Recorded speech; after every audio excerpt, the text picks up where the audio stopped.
वृश्चिक राशि वाले बंधु, आप सभी का स्वागत है, अभिनंदन है आपके अपने वैदिक मंथन भिंड यूट्यूब चैनल में। तो वृश्चिक राशि वालों, जरा ध्यान से सुनिए। आने वाले 3 से 5 दिनों में 3 बड़ी विचित्र घटनाएं होने वाली हैं। इन घटनाओं से आपका बचना नामुमकिन है। इसी के साथ साथ आपके जीवन और आपकी कुंडली के महादोष जो आपको लंबे समय से पीड़ित परेशान करते चले आ रहे हैं, इन दोषों से आपको मुक्ति अवश्य प्राप्त होगी इस कार्यक्रम को देखने के बाद, क्योंकि इन दोषों का भी बचना अब नामुमकिन है अगर आप इस कार्यक्रम को पूरा देखते हैं तो। बंधुओं, इस कार्यक्रम में हमने आपके लिए 3 विशेष बातों का समागम किया है। पहला, आपके जीवन की सटीक भविष्यवाणियां, 5 बड़ी भविष्यवाणियां जिनमें 3 विचित्र घटनाएं जो आपके जीवन को एक नया रूप, नया आयाम देगी।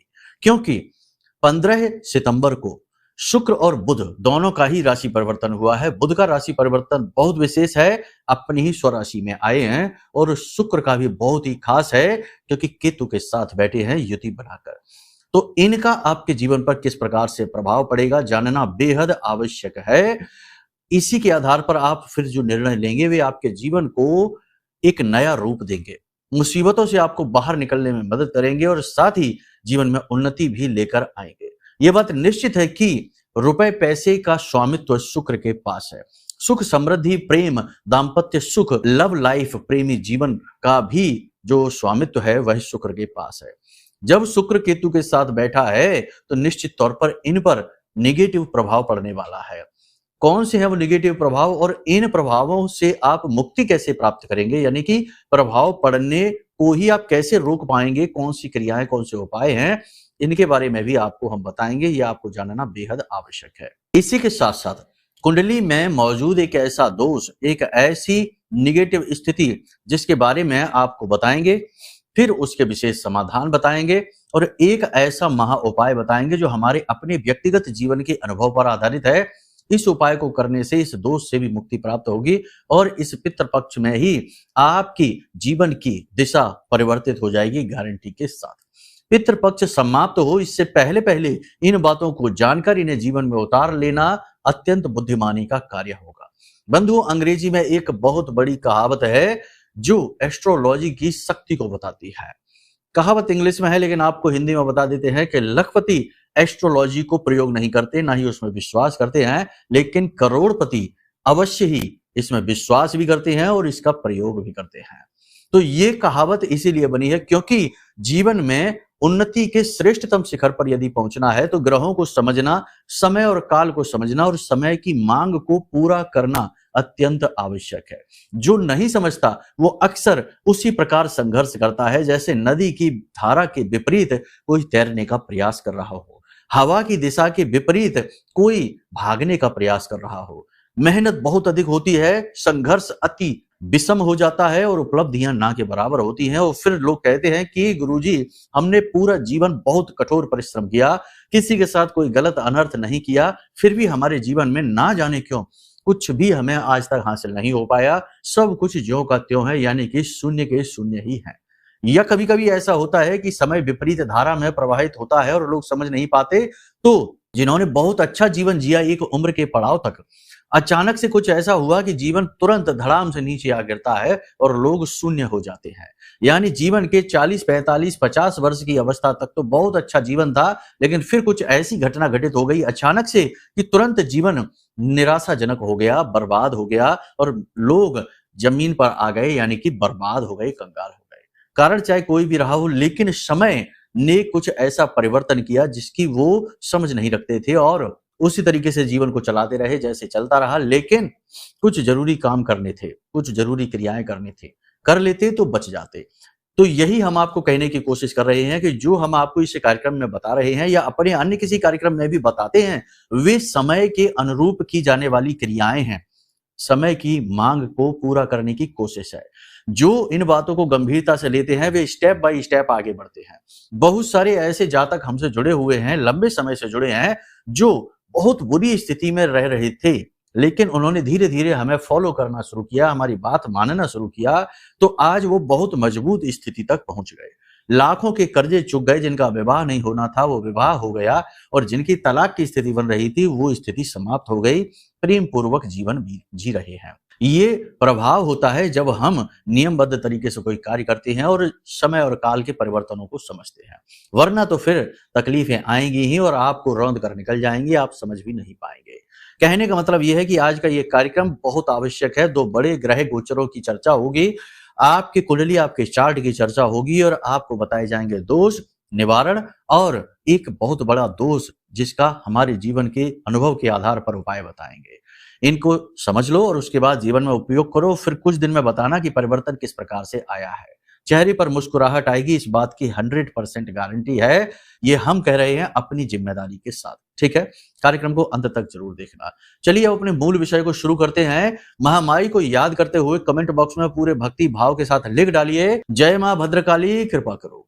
महामाई निश्चित तौर पर आपके ऊपर कृपा कर ही चुकी हैं, तभी तो आपको स्टेप बाय स्टेप ज्ञान प्राप्त हो रहा है, चीजें समझ में भी आने लगी हैं, बुद्धि भी स्थिर होने लगी है। अब यदि भाव बहुत गहरा है तो लिख डालिए कि मैं भी माई के परिवार का हिस्सा हूं। ये बहुत ही सौभाग्य की बात है। याद रखना कि जिसके ऊपर महामाई की दृष्टि पड़ गई वो अपने जीवन में उन चीजों को भी पा लेता है जो उसने कभी सपने में भी नहीं सोचा होगा। जी हाँ, इसके भी कुछ संकेत बताएंगे कि माई की दृष्टि आपके ऊपर पड़ रही है कि नहीं। आपको ये कैसे पता चलेगा, इसके प्रमाणिक संकेत आपको हम बताएंगे आगे कार्यक्रम में, ठीक है। तो चलिए अब मूल विषय को प्रारंभ करें। उससे पहले आपको बता दें कि नवरात्रि 22 सितंबर से प्रारंभ हो रही हैं और बहुत ही खास नवरात्रि का पर्व है और महाअनुष्ठान जो कि हम तो करेंगे ही, हमारा तो ये कर्म ही है, हमारा तो कार्य ही है। लेकिन यदि आप इस महाअनुष्ठान में भाग लेना चाहते हैं तो वीडियो में दिए गए नंबरों पर फोन करके सारी जानकारी प्राप्त कर सकते हैं। ये महाअनुष्ठान आपके जीवन को पूरी तरीके से बदल सकता है और कुछ नहीं तो महामाई के हृदय में आपके लिए प्रेम तो उत्पन्न कर ही सकता है, ठीक है। कुछ लोग फोन करके कहते हैं कि गुरुजी कितनी पूजाओं में भाग लें, तो ये कोई पूछने की बात होती है। आप ये कैसे कह सकते हैं कि कितनी बार भोजन करें, कितनी बार स्नान करें, कितनी बार श्वास लें। जी जीवन की जरूरी क्रियाएं हैं, उसी प्रकार धर्म भी एक जरूरी आवरण है जो हमें चाहिए, सुरक्षा है। माई की पूजा कितनी बार नहीं होती है, ये कहो कि माई की पूजा कब है, क्योंकि ये विशेष समय काल और अवसर हैं, इनमें भाग लेना सौभाग्य की बात है। यदि आप थक गए हैं भाग लेकर तो ना लीजिए, कोई जबरदस्ती नहीं है। देखो ये बात कहने में अच्छी नहीं लगती, लेकिन लोगों के विचित्र प्रश्न आते हैं तो ये कहना पड़ता है, ठीक है।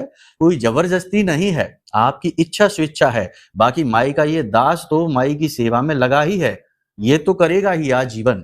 मौका आपको दिया जा रहा है सोशल मीडिया के माध्यम से, यदि आप चाहें तो आइए, नहीं कोई बात नहीं है, ठीक है। उम्मीद करते हैं आप हमारी भावनाओं को समझ रहे हैं। कुछ यदि कठोर कह दिया हो, आपको चुभ गई हो तो इसके लिए क्षमा मांगते हैं, लेकिन क्या करें, मजबूर कर देते हैं लोग कठोर बोलने के लिए। चलिए अब अपने मूल विषय को शुरू करते हैं। 5 बड़ी भविष्यवाणियों की बात करेंगे। जय माई की। बंधुओं, ज्योतिष और तंत्र विद्या के क्षेत्र में आचार्य अमित एक जाना माना नाम है।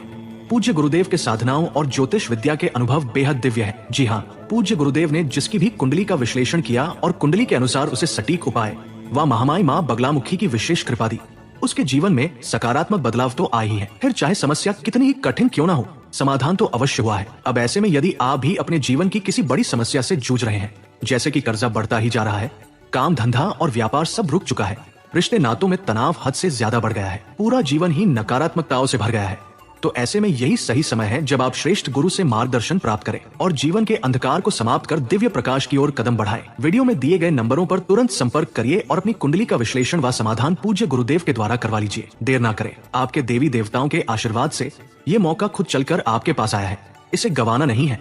अभी फोन करें और गुरुदेव से मार्गदर्शन प्राप्त करें। महामाई आपका कल्याण करें। धन्यवाद। याद रखना बंधुओं, बुध का अपनी राशि में गोचर होना, कन्या राशि में गोचर होना अत्यंत शुभ फल देने वाला है और इधर चंद्रमा का गोचर भी मिथुन राशि में चल रहा है, यानी कि गुरु के साथ चंद्रमा का मेल है, बहुत ही अच्छा मेल है ये। तो 2-3 चीजें तो आपके जीवन में अच्छी होंगी। पहली चीज तो ये कि आपका मनोबल ऊंचा रहेगा, काम करने में आपका मन लगेगा, शरीर में ऊर्जा प्रवाहित होगी। हो सकता है कि थोड़ी बहुत निगेटिविटी जब तक आपके मन में आए, लेकिन आप बड़ी आराम से उससे पार निकल जाएंगे। काम आपके रोके हुए बनने लगेंगे, वाणी आपकी प्रबल हो जाएगी, बुद्धि आपकी प्रखर हो जाएगी, आपके निर्णय सटीक बैठने लगेंगे। यानी कि जो लोग इन्वेस्ट कर रहे हैं, जो लोग बिजनेस वगैरह में पैसा लगाते हैं, पैसा कमाते हैं, उन लोगों के लिए ये अच्छा समय है। कमीशन का काम करने वाले लोगों के लिए भी ये समय अच्छा है। शेयर मार्केट में जो इन्वेस्ट करते हैं उनके लिए भी समय ठीक है। लेकिन जुआ नहीं खेलना है, अंधा जोखिम नहीं लेना है, सोच समझ कर आगे बढ़ना। हम किसी भी चीज को प्रमोट नहीं कर रहे हैं, आप अपनी तर्क शक्ति का अवश्य ही प्रयोग करना। कुल मिलाकर देखा जाए तो वातावरण मनो अनुकूल बनता दिखाई देगा और चीजें आपके अनुकूल होंगी, पैसे का फ्लो बनेगा, जो व्यापार करते हैं उनके लिए सेल्स बढ़ेंगी, आमदनी के नए स्रोत भी बन सकते हैं और जगह जगह से पैसा आपके पास खुद चलकर आना शुरू हो जाएगा। ये अच्छे संकेत हैं। कहने का मतलब यह है कि माहौल आपके मन के अनुकूल हो जाएगा, चीजें नियंत्रण में आपको महसूस होने लगेगी। लेकिन एक चीज यहां पर आपको याद रखनी है कि राहु की दृष्टि भी गुरु पर और चंद्रमा पर पड़ रही है। तो जहां एक तरफ चीजें अनुकूल होंगी, वहीं कहीं ना कहीं जैसा हमने कहा मन में निगेटिविटी भी आएगी, नकारात्मकता भी आएगी। तो ऐसे में आपको क्या करना है, ध्यान से सुनिए। सबसे पहली चीज कि आपको बहुत पॉजिटिव रहना है, अचानक से जल्दबाजी में कोई निर्णय नहीं लेना है और किसी की बातों में नहीं आना है। राहु एक छलिया है, हो सकता है कि कहीं आपको बहुत अच्छा अवसर दिखाई दे रहा हो और आप वहां कूद पड़े, अपना पैसा लगा दें या किसी के साथ एकदम से बातों में आकर उसके और इन्वेस्टमेंट कर लें, उसके साथ पार्टनरशिप कर लें और बाद में आपको पता चले कि ये तो गड़बड़ हो गई, हम फंस गए यहाँ पर आकर, अब समझ में नहीं आ रहा है। तो कोई भी बड़ा महत्वपूर्ण निर्णय अचानक से आपको नहीं लेना है, ये याद रखना है। वाणी पर आपको बहुत अधिक नियंत्रण की आवश्यकता है। बुध आपको लाभ पहुंचाएंगे, गुरु आपको लाभ पहुंचाएंगे, ये बात निश्चित है और सही भी है। परंतु आपका राहु आपकी वाणी को असंतुलित करेगा, आपके मन को नकारात्मक विचारों से भरेगा और नेगेटिव कार्यों के प्रति आपको आकर्षित भी करेगा। यानी शराब पीने का मन करेगा, और भी तमाम तरीके की नेगेटिव चीजें हैं। मांसाहार की ओर आपका मन आकर्षित होगा, पार्टीबाजी करेंगे, दोस्तों के साथ समय बिताना, सोशल मीडिया पर समय बिताना, मोबाइल पर ज्यादा समय बिताना, यानी कि आप कुछ ऐसी आदतों की तरफ जा सकते हैं जो कि जीवन में रुकावट का कार्य करती हैं। तो कहने का मतलब ये है कि निगेटिविटी से बचें और सही निर्णय लें, शांत मन के साथ रहें। पुराने विवाद आपके सुलझ सकते हैं, गवर्नमेंट से जुड़ी हुई जो भी परेशानियां थी, जो भी विवाद थे चल रहे थे, वे अब सुलझने की स्थिति में आ सकते हैं।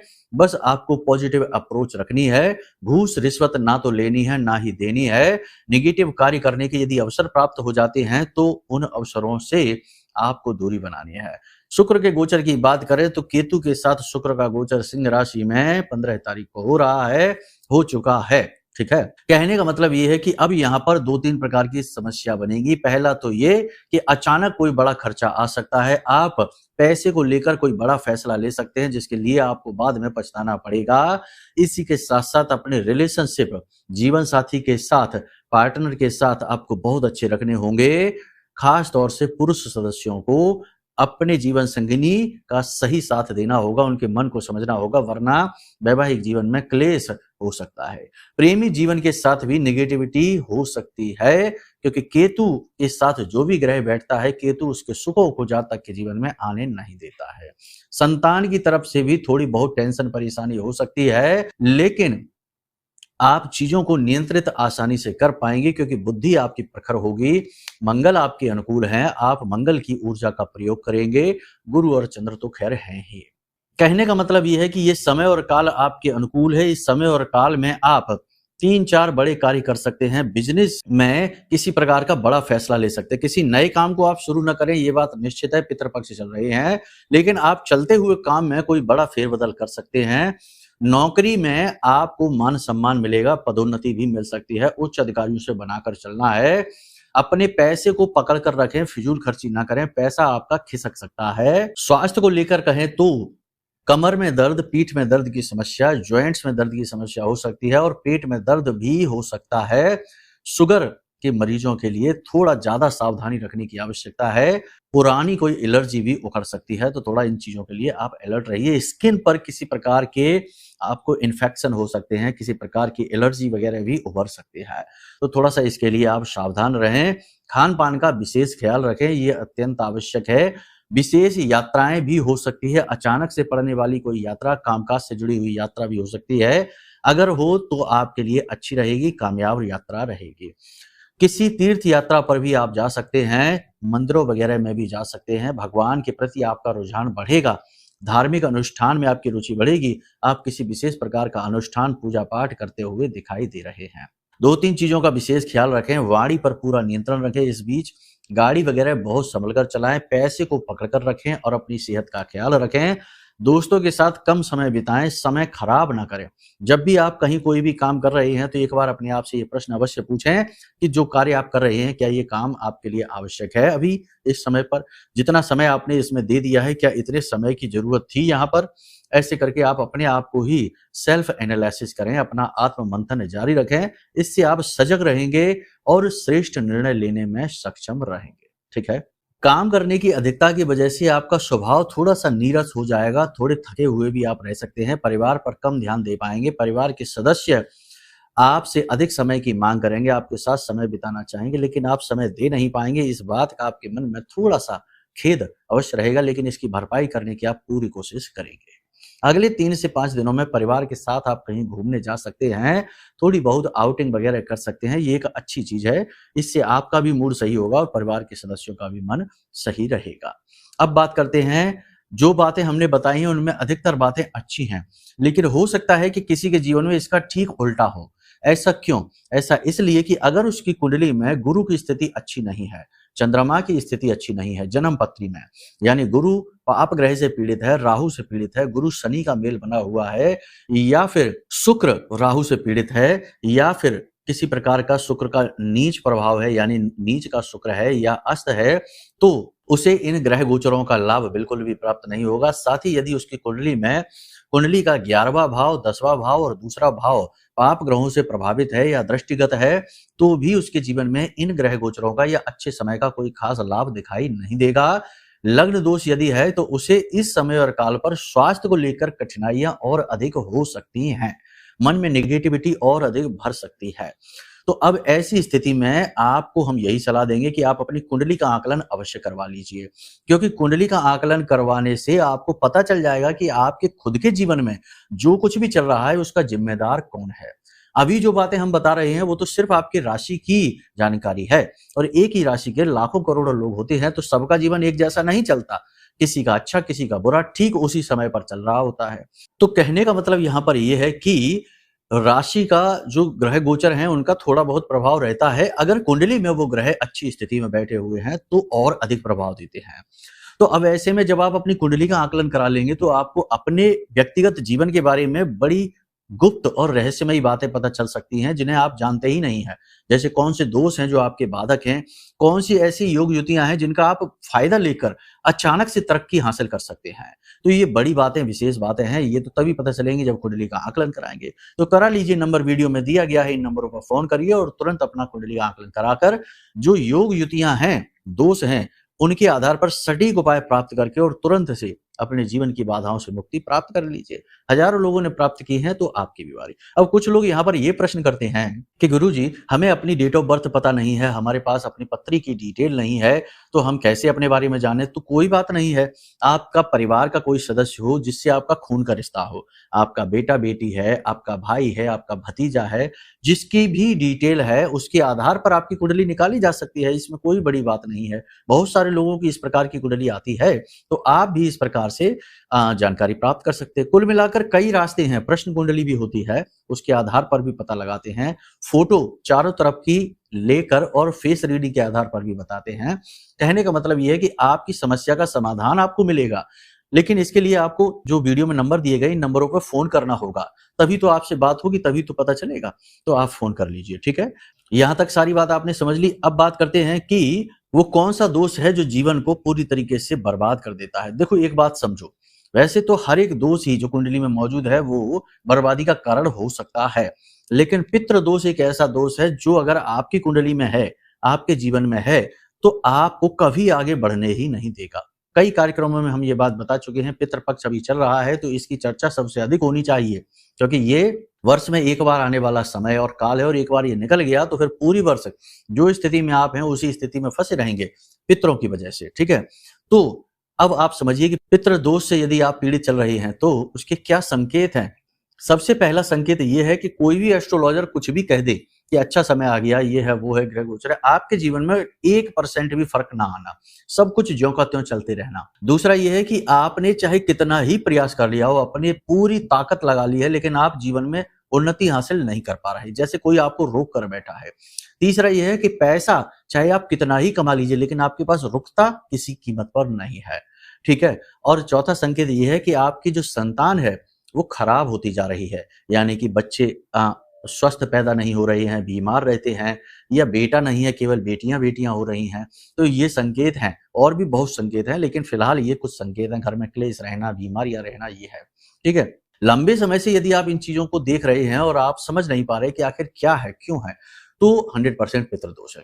बाकी पितृदोष कुंडली से भी देखा जाता है और वो सबसे सटीक होता है क्योंकि वह ग्रह विशेष से आता है। तो फिर वही बात आ जाती है कि कुंडली आकलन करा लो, है ना। देखो बात जो है सो स्पष्ट है, आप हमसे ना कराओ किसी और से करा लो, हम ये नहीं कहते कि हमसे ही कराओ, लेकिन बात जो सही है वो तो कहनी ही पड़ेगी, ठीक है। तो अब यदि पितृदोष के संकेत आपको दिख रहे हैं तो आपको क्या करना है। देखो पितृपक्ष में पितरों को प्रसन्न करना एकमात्र उद्देश्य होता है। कई सारे छोटे बड़े उपाय लोग करते ही हैं, श्राद्ध कर्म तो करते ही हैं। एक चीज हम आपको और बताते हैं अपने व्यक्तिगत अनुभव से, इसे आप करके देख लो। जो भी आपके आराध्य देव हैं उनकी मदद लीजिए अपने पितृ देव को प्रसन्न करने में या पितरों को पुष्ट करने में, क्योंकि देवता जो हमारे आराध्य देव होते हैं जैसे शिव हैं या हनुमान जी हैं या फिर नारायण श्री हरि विष्णु हैं, माता रानी हैं, जो भी हैं उनके अंदर तो बल की सीमा है नहीं। अगर वो चाहें तो वो पितरों को भी चुटकियों में प्रसन्न कर सकते हैं और उनको तृप्त कर सकते हैं, पुष्ट कर सकते हैं। तो आपको यहाँ पर क्या करना है कि आपके जो भी आराध्य देव है, मान लो आपके आराध्य देव भोलेनाथ है, तो आपको अपने आराध्य देव की मदद लेनी है, यानी भोलेनाथ की मदद लेनी। क्या करना है कि किसी भी दिन, पितृपक्ष के किसी भी दिन भोलेनाथ के मंदिर चले जाइए, जिस भी मंदिर आप जाते हो वहां पर जाकर भोलेनाथ के सामने बैठिए, गाय के घी का दीपक जलाइए और थोड़ी देर भोलेनाथ के मंत्रोच्चारण करिए। ओम नमः शिवाय जो पंचाक्षरी मंत्र है आप उसी का उच्चारण करिए और उसके बाद वहां पर बैठकर भोलेनाथ से कहिए कि हे बाबा, हमारे ऊपर किसी भी प्रकार का पितृदोष लगा हो, आप सबसे बेहतर जानते हैं, इस पितृदोष से हमें मुक्त करिए, हम आपसे निवेदन करते हैं। हाथ जोड़कर उनसे प्रेम पूर्वक, भाव पूर्वक निवेदन करिए। ये नहीं कि मोबाइल देखते जा रहे हैं, इससे उससे बातें करते जा रहे हैं और भोलेनाथ से भी ऐसे कह रहे हैं, नहीं। चित्त को शांत करना है और ईश्वर के चरणों में लगाना है, ठीक है। तो आपको वहां भाव पूर्वक निवेदन करना है। उसके बाद आप भोलेनाथ का कोई एक अनुष्ठान उठा लीजिए, ज्यादा नहीं तो केवल 11 दिन का एक अनुष्ठान उठा लीजिए कि प्रतिदिन 11 माला 11 दिनों तक हम अनुष्ठान करेंगे और इन 11 दिनों तक हम अपनी एक सबसे प्रिय चीज का त्याग करेंगे। जी हाँ, अपनी एक प्रिय चीज का त्याग कर दीजिए जो भी आपको बहुत अधिक प्रिय लगती हो। अब यहाँ पर हम ये नहीं कह रहे कि किसी रिश्ते नाते का त्याग कर दो, ये कर दो, अपनी आदत का त्याग कर सकते हैं। जैसे कि किसी को धूम्रपान की आदत है तो वो 11 दिनों के लिए उस आदत का त्याग करते हैं। जैसे किसी को झूठ बोलने की आदत है, देखो ये आप बेहतर समझते हैं कि आपको क्या एक ऐसी चीज है जिसमें आप मजबूर हैं, जिसे आप छोड़ नहीं सकते हैं, आपको उसे त्याग करने में बड़ी कठिनाई होगी क्योंकि ये आपका त्याग जो है ना, ये आपकी संकल्प को बहुत ज्यादा प्रबल कर देगा, ठीक है ना। वैसे तो जीवन की सबसे बड़ी जरूरत है ना भोजन है, इसीलिए लोग जब साधना काल में बैठते हैं तो भोजन का त्याग कर देते हैं या बहुत ही अल्प भोजन लेते हैं, ठीक है। तो कहने का मतलब ये है कि आपको अपनी एक चीज का वहीं पर त्याग कर देना है, संकल्प ले लेना है और उसके बाद रात्रि के समय इस अनुष्ठान को प्रारंभ करना है। नियम बिल्कुल सरल हैं, जैसे पूजा करते हैं वैसे करिए, बस माला का जाप आपको करना है, ठीक है ना। 11 माला का आप जाप कर लीजिए। कोई और आपको नहीं सूझता तो जो हम आपको बता रहे हैं भोलेनाथ का यही अनुष्ठान कर लीजिए। प्रतिदिन रात्रि के समय 9 बजे के आसपास बैठिए और 11 माला ओम नमः शिवाय पंचाक्षरी मंत्र का जाप करिए, शिव चालीसा का पाठ करिए अंत में और आरती का गायन करके अपनी पूजा को पूर्ण करिए, ठीक है। 11वें दिन आप एक माला का हवन कर लेना, ठीक है ना। माला का हवन का मतलब 108 आहुतियां हवन में डालकर आप हवन पूर्ण कर लेना, ये आपका अनुष्ठान पूर्ण हो जाएगा। 11 दिनों तक पूर्ण ब्रह्मचर्य का पालन करना है, सात्विक भोजन करना है और मन को जितना हो सके उतना शांत रखना है, झूठ नहीं बोलना, व्यभिचार नहीं करने हैं और अपनी उस एक चीज के बारे में सोचना भी नहीं है जिसे आप त्याग करेंगे, ठीक है ना। ये बहुत ही जांचा परखा नुस्खा है, हमने खुद भी इसे आजमाया है और जिसे भी बताया है उसने बड़ा ही पॉजिटिव रिजल्ट दिया है। 11 दिनों के भीतर भीतर ही आप जिस समस्या से इस समय बुरी तरीके से जूझ रहे हैं, पीड़ित हैं, जैसे कोई बहुत बड़े कर्जे में डूब गया है, किसी का बिजनेस बुरी तरीके से घाटे में पड़ गया है, किसी के जीवन में भयंकर कोई बड़ी आपदा आ गई है, कोई महामारी आ गई है या कुछ हो गया बहुत बुरा जो आपको सहन नहीं कर पा रहे आप, या लंबे समय से आप एक ही चीज से पीड़ित चले आ रहे हैं, उन चीजों में आपको तुरंत राहत मिलनी शुरू हो जाएगी। 11 दिनों के भीतर भीतर आपको चीजें समझ में आ जाएंगी कि हाँ परिवर्तन शुरू हो चुका है। बेशक चमत्कार ना हो लेकिन फिर भी बहुत ही स्पष्ट आपको संकेत समझ में आ जाएंगे कि ये चीज काम कर रही है। और पितृ दोष तो 100% समाप्त हो ही जाएगा, इस बात का तो हम आपको पूर्ण रूप से आश्वासन देते हैं, आप करके देख लीजिए, ठीक है। तो इन उपायों क्रियाओं को करिए। अब बिना किसी मेहनत के सीधे महामाई से जुड़ना चाहते हैं, माँ बगलामुखी हमारी आराध्य देवी हैं, इनसे जुड़ना चाहते हैं और अपने शत्रुओं का नाश करना चाहते हैं, हमेशा अपने आसपास एक सुरक्षा कवच बनाना चाहते हैं, तो यह विशेष महारक्षा कवच है जो हमने अपनी साधना बल से निर्मित किया है। माँ बगलामुखी के विशेष मंत्रों से यह जागृत है, अभिमंत्रित है। जिसने इस रक्षा कवच को धारण किया है उसकी कुंडली के कितने ही बड़े से बड़े दोष क्यों ना हो, पितृ दोष ही क्यों ना हो, वह भी शांत हुआ है और जीवन में उनके मुस्कुराहट अवश्य आई है। बड़े ही पॉजिटिव रिजल्ट मिले हैं इस महारक्षा कवच के।